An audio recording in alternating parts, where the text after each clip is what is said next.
You're listening to the Church of the Redeemer Sermon Podcast. Join us at our 10 a.m. worship gathering in Alcoa, Tennessee. Visit us at churchotr.com for more info and to hear other sermons in this series.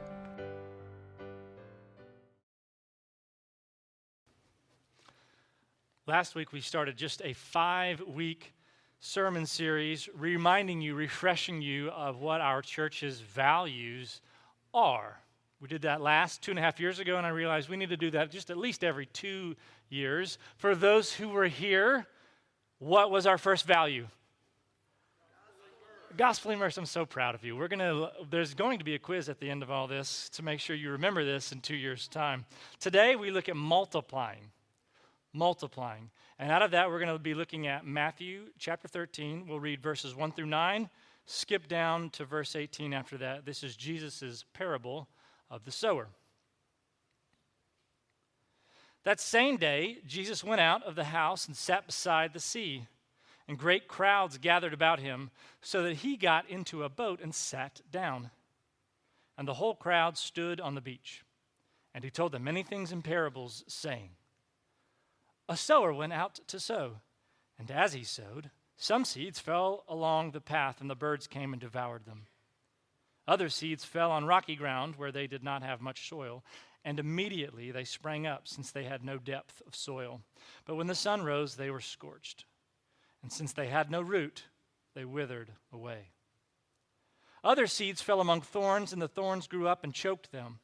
Other seeds fell on good soil and produced grain, some 100-fold, some 60, some 30. He who has ears, let him hear. Skipping down to verse 18 now. This is Jesus' explanation of the parable he just gave. Hear then the parable of the sower. When anyone hears the word of the kingdom and does not understand it, the evil one comes and snatches away what has been sown in his heart. This is what was sown along the path. As for what was sown on rocky ground, this is the one who hears the word and immediately receives it with joy. Yet he has no root in himself, but endures for a while. And when tribulation or persecution arises on account of the word, immediately he falls away. As for what was sown among thorns, this is the one who hears the word, but the cares of the world and the deceitfulness of riches choke the word, and it proves unfruitful. As for what was sown on good soil, this is the one who hears the word and understands it. He indeed bears fruit and yields, in one case 100-fold, in another 60, and in another 30. This is the word of the Lord. When you learn math as a kid, multiplication isn't the first thing you learn. You learn how to count first, and then you kind of learn how to group numbers, and then you learn how to add and subtract, and it's really only by the second or third grade where you learn multiplication and multiplication tables, and kids begin to memorize their multiplication tables. Other things must be learned first. Like that, there's a natural progression in our passage. There's 4 different kinds of soil, but only one really multiplies. And each successive soil teaches us an ingredient wherein we finally get to multiplication. Only one soil gets multiplied, but there's a buildup to get there. And since multiplying is one of our values, I thought we'd take extra special care to explain that buildup and why and how and the whens of multiplying and what we mean by that here at Church of the Redeemer. So I've got it shaped by 5 different questions. And the first question is, what gets multiplied? What gets multiplied? Jesus tells the parable first in the first 9 verses. Then he explains the parable beginning in verse 18. And in that explanation, in verse 19, Jesus identifies the seed that has been scattered as the word of the kingdom. The word of the kingdom. Now, what does Jesus mean by word of the kingdom here? Really, in the context, he means the proclamation of what he's been doing in his earthly ministry. He's been healing people. He's been exorcising demons. He's been preaching good news about what he's come to do. We come to understand that now, in addition to what Jesus did in his earthly ministry, as Jesus' perfect life, his death, and his resurrection. The word of the kingdom is what gets shared about the king, the one who lived for us perfectly and died for us and conquered death for us. And since the metaphor is one of soil receiving seed, it's the people that represent 4 different kinds of soil: the path, the rocky ground, the good soil among thorns, and then just the straight up good soil. And note that the standard that Jesus aims for is multiplication. The standard that he prizes above all else of the 4 soils is the soil that produces 160 or 30 times what was originally sown. The standard is to produce fruit, a heavy yield of even more grain seeds, which could be used for making bread or planting even more seeds. When things get multiplied, it really means the good news of Jesus within people, such that it's so multiplied that they begin to scatter seeds about Jesus too. When things get multiplied, it means the good news about Jesus within a person so much that it bubbles up and bubbles out onto other soils. This can start with just one person. One person, you, an individual, could have the impact 30, 60, or 100 times greater than just the fruit that is yielded within you, because of what the finished work of Christ has done in you. Now, that fruit could begin to multiply within you, and this is why we read the fruit of the Spirit. There's a lot, and when we're talking about spiritual growth and fruitfulness, the Bible often uses botanical metaphors like the fruit of the Spirit, which is love, joy, peace, patience, kindness, goodness, gentleness, faithfulness, self-control. Those things begin to root in you. Those things begin to form in you, and then you just kind of live a life that begins to share those things with others. If you live a life of love, joy, peace, patience, and on and on and on, chances are the other people around you are going to experience the goodness of that. The goodness of what Jesus is doing in you radiates and scatters outward. And then collection of Christians, we sometimes call them collection of Christians by this old-fashioned word. It's called church. And when collections of Christians get together and we do church, we have the opportunity to multiply even more, multiplying even outward in other groups and other churches. But I have sometimes heard churches distinguish themselves this way. I have heard this a lot in my time in ministry. Some churches say, well, we're not great at evangelism, but we're really good at discipleship. We know how to grow people in the faith. To which I say, well, isn't a part of growing in your faith being somebody who scatters seed? And sometimes I hear churches say the opposite. Well, we're not so great at growing people in their faith, but we're really good at getting them in the door. I want you to see here that if fruitfulness is the standard, Jesus has no distinction between our classic churchy terms of evangelism and discipleship. There is no distinction. Someone who is well discipled will be a person of evangelism, and a church that really cares about sharing the lost with people will continue to try to develop in them fruitfulness, because that's what fruitfulness actually is. There is no distinction. What gets multiplied first in an individual is the good news about Jesus, who begins to build up that fruit and scatter it outwards themselves. Now, I want to take this a step further, because we've talked and asked the question, what gets multiplied? But that leads directly to the second question: who gets multiplied? What gets multiplied is the word of the kingdom, which is Jesus, and the good news about Jesus within a person. Who gets multiplied? There's a distinction between the people of the first soil and the people of the latter 3 soils. There's a distinction.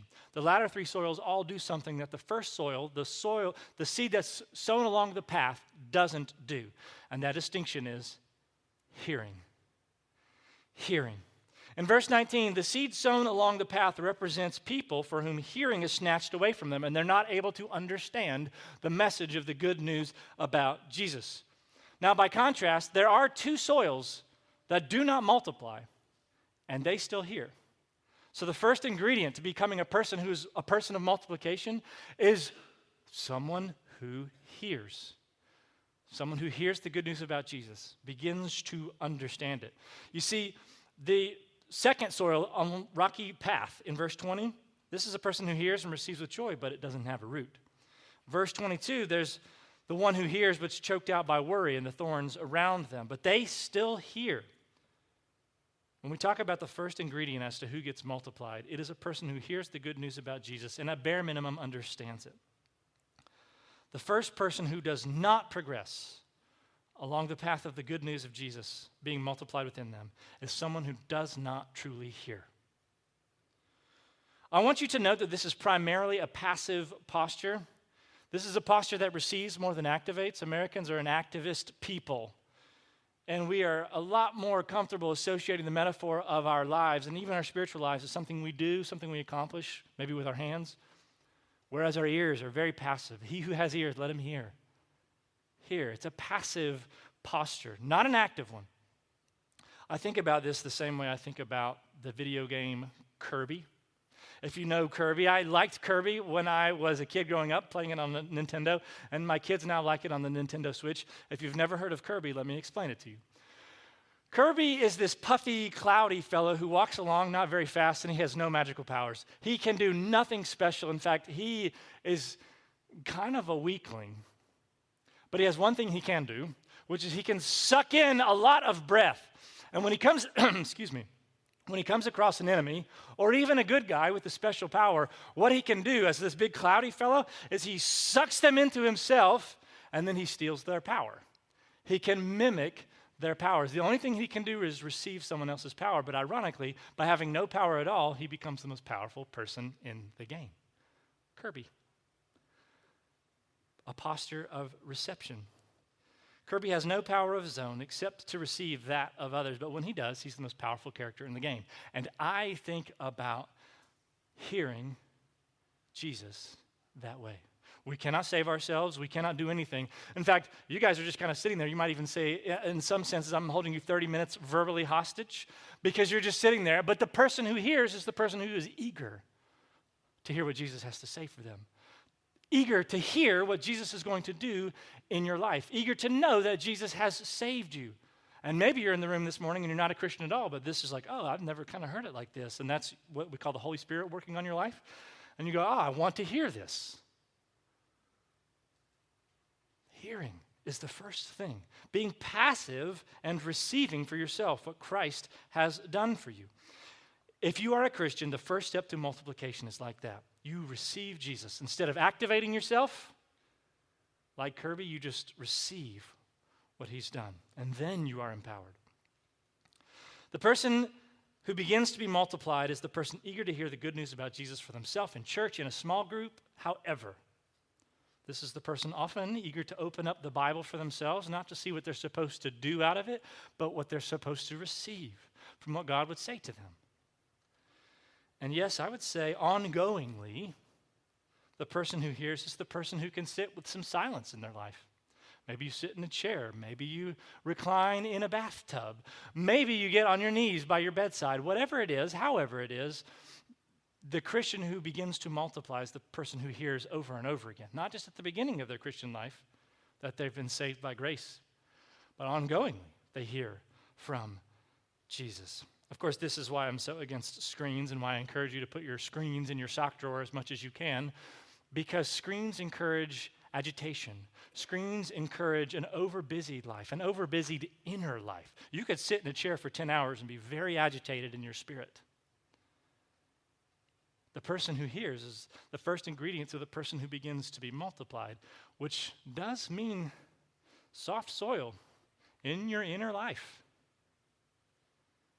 Reception, the passive acceptance of goodness and power beyond ourselves, the power of Jesus, like Kirby, is this first crucial step to being people of multiplication ourselves. I know it's ironic that I used a video game to be against screens. I know you're thinking it. But sometimes you got kids, you just got to go with what first thing that comes to mind. All right, let's review them. What gets multiplied is the finished good news of Jesus' perfect life, death, and resurrection. Who gets multiplied is the person who hears, the one who truly receives God's goodness for themselves. Now let's take it another step further. What's the next ingredient? And the question we associate with this is, how does it get multiplied? We've looked at what gets multiplied, who gets multiplied. How does it get multiplied? So moving beyond the failure of the first soil, the path, we come to the failure of the second soil, which is the rocky ground. And the reason it fails, in distinction from the third and fourth soils, is because it isn't rooted, Jesus says in verse 21. The third soil has its own unique problem, but at least it's rooted. The second soil receives the seed, the good word about Jesus, the word of the kingdom, with joy, but then falls away, Jesus says. Now, I like gardening. I have had a lot more success in recent years gardening with flowers, especially perennials, and figuring out what the right need for water and sun is. And I haven't had quite as much success with veggies. I had quite a bit of success a couple of years ago. I was really excited. I was into it. I had a lot more time to devote to it. Last summer, I failed pretty badly. I was on sabbatical, and my heart wasn't in it. I didn't water enough, and I wasn't here enough. I didn't weed. So my veggies failed completely. And this summer, my veggies failed again, completely, for totally different reasons. I have also been busy, and I only had like one Saturday in April, the time I have to devote to planting veggies, to do it, but I didn't have enough time, and I tilled the soil, I pulled up weeds, and I planted some seed, and this year I'm like, I'm going to water really, really well, and I did, and things germinated, and things began to come up, and I was really excited, like, oh, I didn't even get this far last year, I'm going to succeed this year. But then after a couple weeks, I realized my plants had germinated, but they weren't growing past a few inches, and then I realized what the problem was. I hadn't tilled the soil enough. I had tilled the top layer, but when you're talking about Tennessee dirt, it's very thick, dense red clay, and I needed to break up the soil much deeper rooted than I did, and I needed to really dig in there and really break up the dirt so that the roots could spread deep, and I never did that, and so my tomato plants got about this tall, and they stopped. Zero multiplication happened. Not a single plant survived to give me a single piece of tomato. I want you to hear me that there can be initial growth, but if it's not rooted, there's no multiplication. You can be a hearer, but not be rooted. So in addition to being a hearer who receives good news for themselves over and over again, what does it mean in practical terms for us to be rooted? This second ingredient to begin to be a person of multiplication. One thing to rootedness comes with having a permanent Christian community. For all the church's faults, that's one of the things we're best at. Providing someone the context for a permanent Christian community. So you could be rooted, so you could be surrounded by other people who agree with your beliefs and can encourage you and deepen you. Alternatively, we see the opposite a lot. I see the opposite a lot, which is the solitary Christian who's given up on the church. And I say, hey, look, I agree with them. There's a lot that's wrong with the church, but I have not yet to meet the solitary Christian who was a multiplying person. I have yet to meet the solitary Christian who didn't ultimately become a lot more selfish as a result of not being a part of a church. You don't multiply that way because you're not rooted. Also, there are lots of things, wonderful things that are about the parachurch, and I'm going to speak glowingly about our partnerships with parachurches in just a minute. But one of the things that parachurches do, often better than the church, is scatter seed. The distinction with the parachurch is that it's not a permanent Christian community. My wife was on Young Life staff for 10 years sharing Jesus with high schoolers. High schoolers are only high schoolers for 4 years.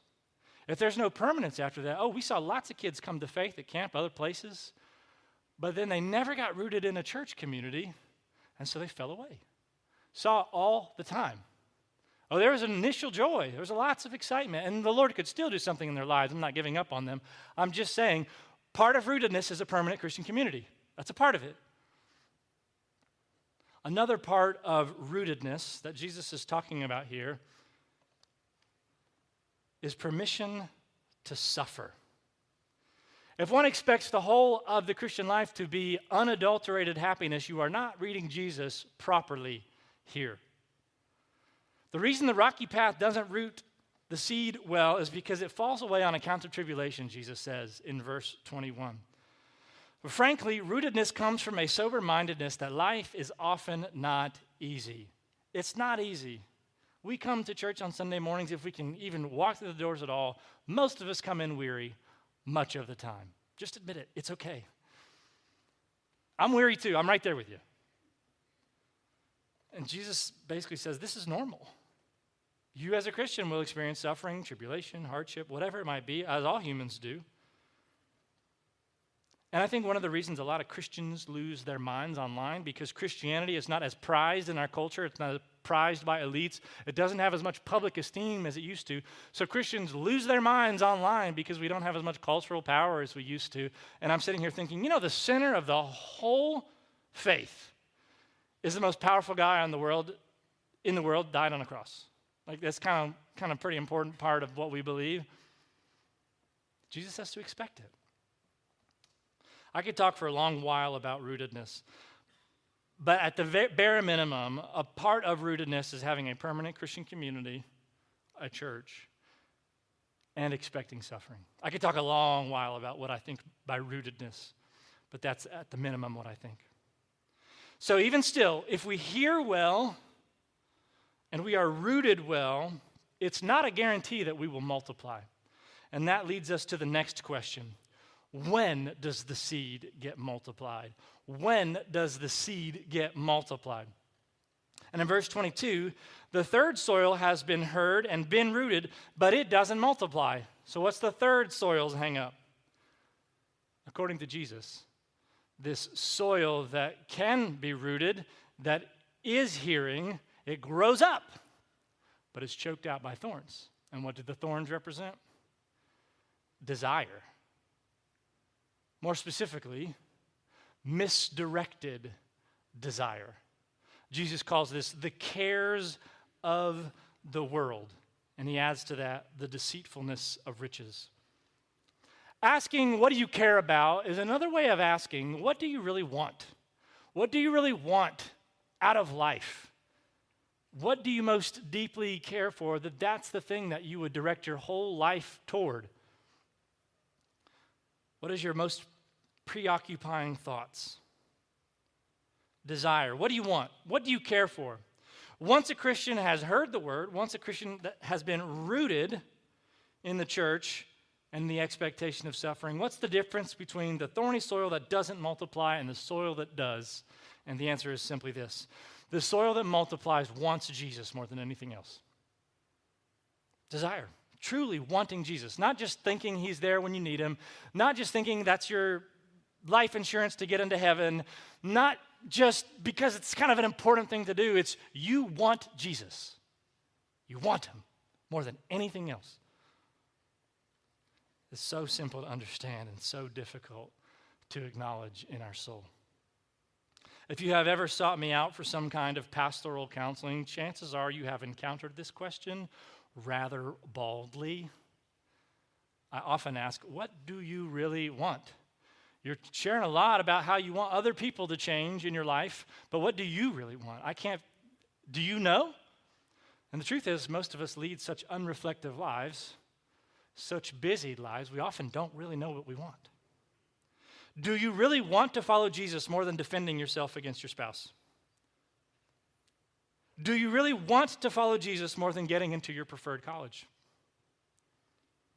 Do you really want to follow Jesus more than settling for a boyfriend or girlfriend who doesn't follow Jesus? Do you really want to follow Jesus more than your favorite political team? I think a lot of American Christians would have to say no. Do you really want to follow Jesus more than keeping your family safe? I think a lot of people in Blount County would say, no, I want to keep my family more safe than I really want Jesus. Of course, Jesus alludes directly to the deceit of riches in verse 22, the desire for ever more stuff. I need a better phone, I need a better car, I need a better house, I need a better something, just this glut of stuff that we always want more of, and if somebody else has it, we want it. The deceit of riches. Do we really want Jesus more than we want stuff? What do you really want? I find most of us actually ignore this question, which is why we don't multiply. Because we don't really want Jesus and we don't actually think about it that much. What do you really want? What most people want is, from my experiences, they want someone else to change, and they're not willing to look inside themselves and say, do I need to change? Because I don't seem to want Jesus. I seem to want someone else to change more than I want Jesus. And by the way, stop thinking about someone else in the room right now. Think about yourself. The answer of when you multiply, when will you begin to multiply, is when you want Jesus more than anything else. when the cares of this world seem strangely dim. Desire is the distinguishing mark between the hearing and the rooted. Those who want Jesus will multiply, and those who don't, won't. And that leads to the next question then, which at this point becomes self-evident. Where do we get multiplied? Where do we get multiplied? Based on the successive clues that Jesus has given us, the ingredients to the person, the soil who multiplies the good news about Jesus within themselves, it's the person who hears, it's the person who's rooted, it's the person who wants Jesus more than anything else. And then they're the good soil in verse 23. They hear the word, they understand it, and their multiplication is astounding. A multiplication of 160 and 30-fold. Now, for reference, a good yield of crops in the ancient Near East was tenfold. So what Jesus is describing here is astronomical yield compared to the standard of the day. So that I want you to note even the weakness of additive math. If all 4 soils produced 5 times the yield of the seed, they still wouldn't produce as much as the lowest yield of the good soil Jesus describes here. Multiplication destroys addition in this particular example of Jesus. It's so palpable that even one life, even you, one life could be one who multiplies. Seed that yields way more fruit, that yields way more seed in order to yield way more fruit again. And on and on and on it goes. Something called the Reveal Survey back in 2007 illustrated this really, really well. It asked the question, because it assumed some things, it asked the question, who are the people who just share their faith most naturally? And they thought this would be extroverts, or they thought this might be young people, or they thought this might be people who are newest to the faith. They're so excited about their faith because they're new to it that they wind up sharing it the most, and that's not what they found. Do you know what they found? They did a 6,000-person survey, and the people who wound up sharing their faith the most naturally, not in any kind of pushy way, not in any kind of way that freaked other people out, the people that just shared it as a part of their natural way of life, guess what? They were people who went to church most of the time. There are people who read the Bible for themselves. There are people who prayed a lot because Jesus was a natural part of their life, and they wanted Jesus more than anything else. They wound up just kind of sharing him in a way that wasn't awkward. Why are you different? Oh, that's Jesus. Oh, hey, can I pray for you? It's okay if that's weird. I just thought I'd offer it. The people who share their faith the most are the people who are just living it all the time anyway. They are people who hear, rooted, and want Jesus more than anything else. Those who multiplied the best weren't new to the faith. They're not the most extroverted. They're not the youngest or the boldest. They're just good soil. Now, provided that the individuals in our church are multiplying, let's say you are a person of multiplication. We also, as a church, try to practically help you. We are trying to help you grow. We offer classes, workshops. We do things to help you be a part of us so that we collectively can be a people of multiplication. Not just an individual that's yielding 30-fold, but a whole church that could yield 100-fold and 100-fold and 100-fold. So what are some of those practical things? Well, we have a relational evangelism workshop coming up starting in, like 9 days from now. I lead it. I teach you how to do some practical things. One of the things I've realized is that Christians aren't very good listeners. You want to be good at sharing your faith? You want to be good at scattering seed? Be a good listener. And a lot of times Christians want to rush to give the right answer. And I don't know any person that's been dragged into the kingdom because they were convinced all of a sudden of some right answer. But people will be interested in what you say when they know that you're interested in them. So that's one of the things we do, very practically. I teach you how to ask good questions. I also teach you how to pray. Write down these people that don't know the Lord and write their names down and pray for them regularly. You'd be surprised. And by the way, almost any time I've ever done that in the relational evangelism workshop, we pray right then and there for those people. And oftentimes, in every workshop I've done, someone has successfully invited someone to church in the following couple of weeks. Just imagine that. Pray for people. You see what I'm talking about? The people who are going to be good at the relational evangelism stuff are going to be the people already who are hearing and are rooted and want Jesus more than anything else. You might just need some practical help, and that's what the class is for. We also partner with many ministries here, regionally and abroad. Why do we do that? Because we don't think Church of the Redeemer as an organization can do it all. We think other people do other things better than we do. So they are arms and extensions of who we are in multiplication. We want to partner with people who help us multiply organizationally. So we're partnered with people like Safe Families and Young Life and Young Lives. All are worthy. Shout out Jamie. We partner with our friends at Rest Haven and Alcoa City Schools because we believe those ministries and relationships cultivate a context for more multiplication. Cultivate more context for hearing, for possibilities of rootedness, for helping people want Jesus more than anything else.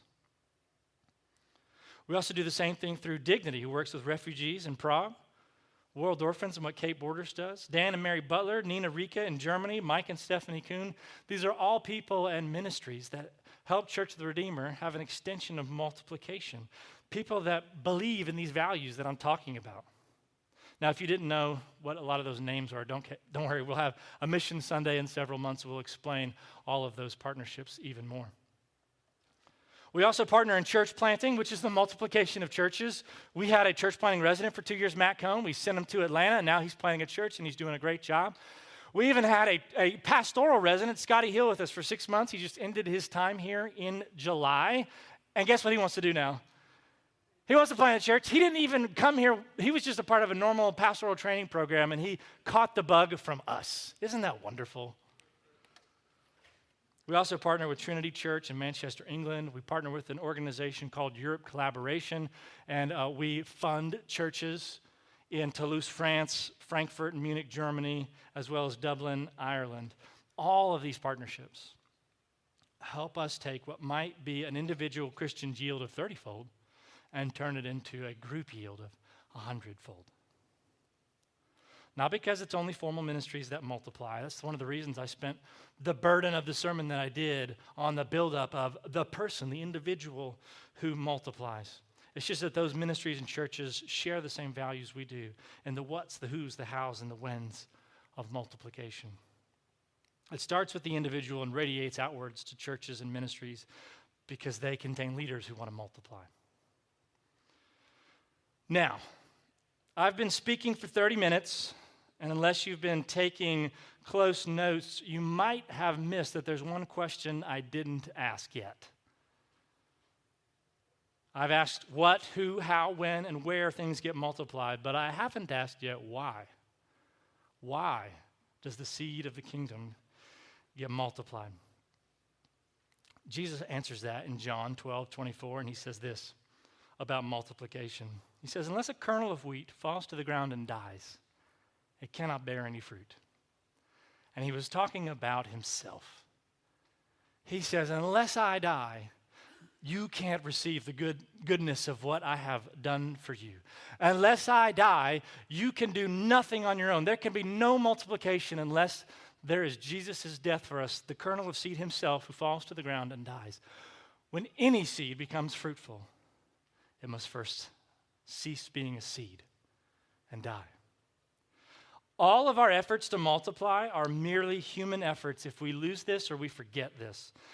All of our efforts are ultimately selfish. If we're just trying to grow numerically or by addition here at Church of the Redeemer, Psalm says, unless the Lord builds the house, the builders labor in vain. It's just a vanity project at that point. And we're not really multiplying. If we forget the why, that the seed, Jesus himself, fell to the ground and died for us so that we could hear this over and over again, so that we could root ourselves in this over and over again, and we could want it. We could want his love and death for us more than anything else. Let's pray.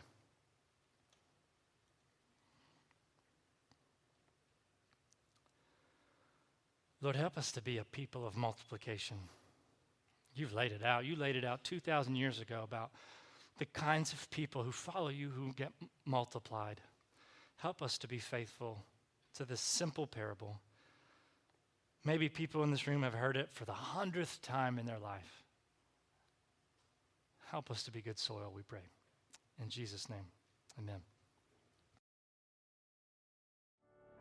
Thank you for listening to this podcast. We hope you can join us next week.